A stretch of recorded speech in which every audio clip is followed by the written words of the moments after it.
In 1926, Dr. Lee De Forest had the following to say about the future of television.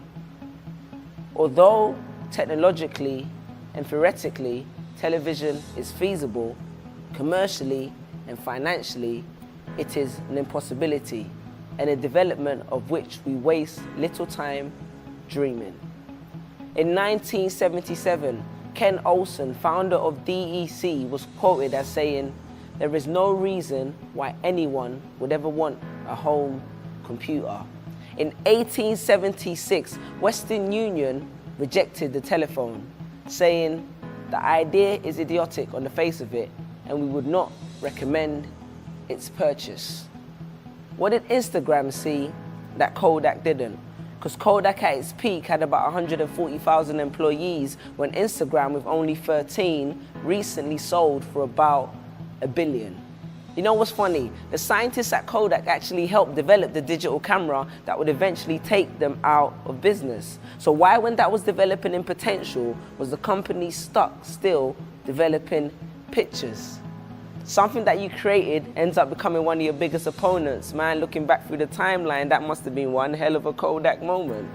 HMV, one of the world leaders in its field at its peak, recently faced bankruptcy. And what do you expect? I mean, I don't condone piracy, but one phone call to my friend Jesse, and for about £10 in under 6 hours, I could probably have the whole of HMV on a USB. I mean, it's 2014. Are you realistically still trying to sell CDs?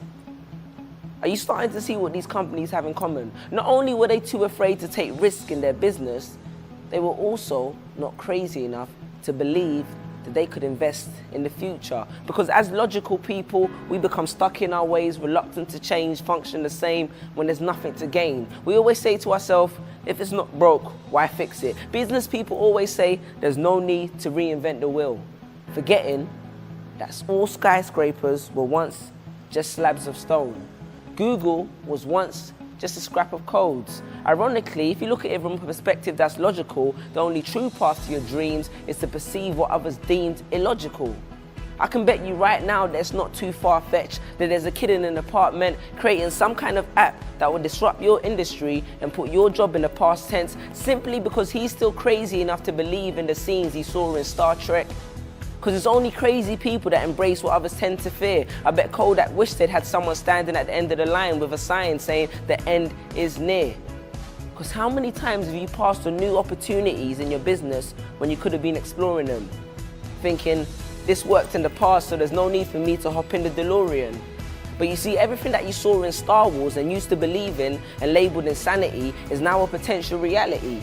Well, except for the lightsaber. But I do have this one idea with a broom handle and a laser. Any serious investors watching, we can discuss that later. All I'm saying is that as new entrepreneurs, we all start off as crazy.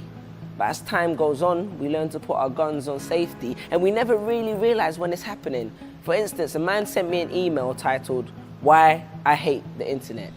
He said to me he felt the internet was harmful and it was killing human interaction. He said he'd seen my video on YouTube and wanted to discuss it further on Skype.